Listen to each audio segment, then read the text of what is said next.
Hi again. Okay, so the most obvious difficulty when we're trying to think about how this concept of a hierarchy maps onto Kohlberg's stages is that obviously the hierarchy has something to do with value, right? And what we're talking about when we look at morality is really just how do I know myself to make a good decision, which on the face of it wouldn't say anything about me being worth more than somebody else.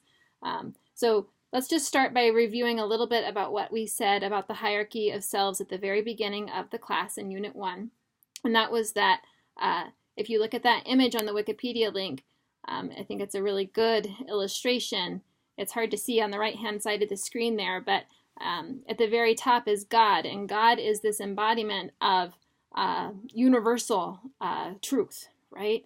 And the whole hierarchy is structured such that if you're closer to God, you are closer to the universal and therefore more valuable.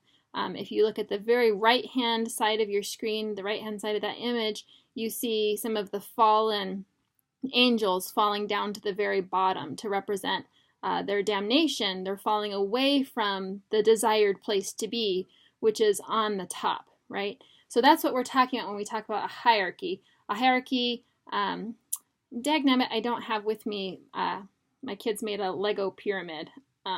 Maybe I'll get it into a future video.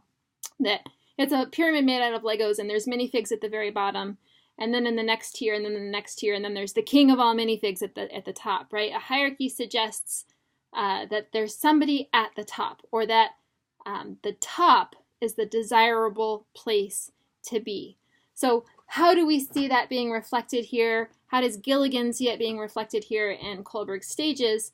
It's this idea of I need to detach myself from the particular people around me to be the best moral person that I can be, right? So in the level 1, we have this adherence to authority, and level 2 as well, adherence to authority. And what emerges from the trajectory of Kohlberg's stages is that you remove yourself from the particular people and rules, the particular rules that represent authority, and find the authority within yourself, right?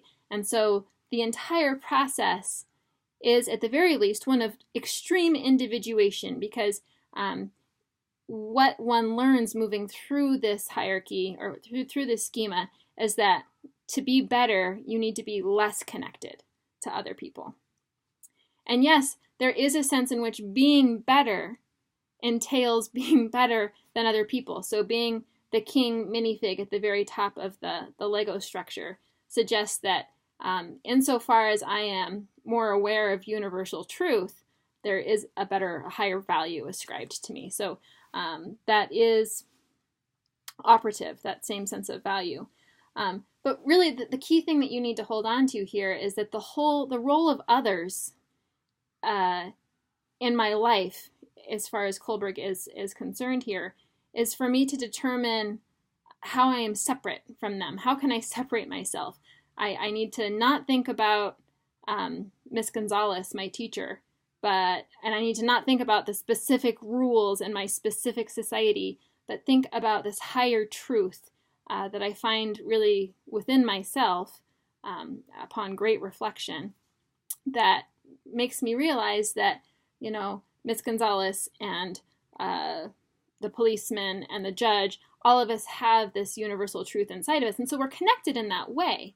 However, it's a very generic, one-size-fits-all kind of way, which is what rights are, to be rights, right? Like, we have to say that everybody, regardless of their circumstances, regardless of who they are, has this right, as long as we're looking at the same group, right?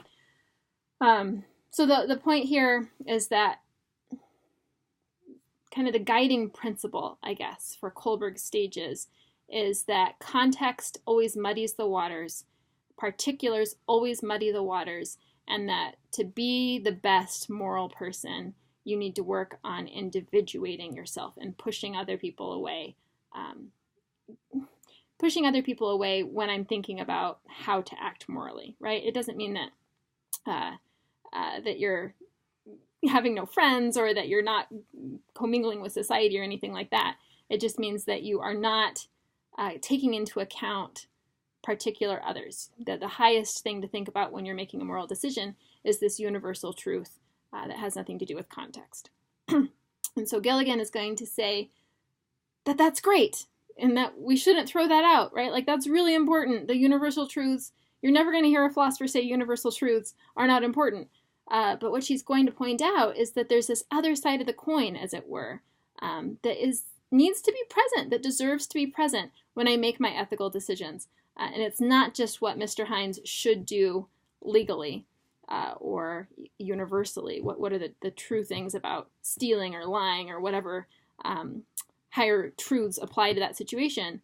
But the particulars matter, right? The particulars matter, the context matters, and ultimately for Gilligan, being kind matters. So now we're prepared to take a look at that. Thanks for watching.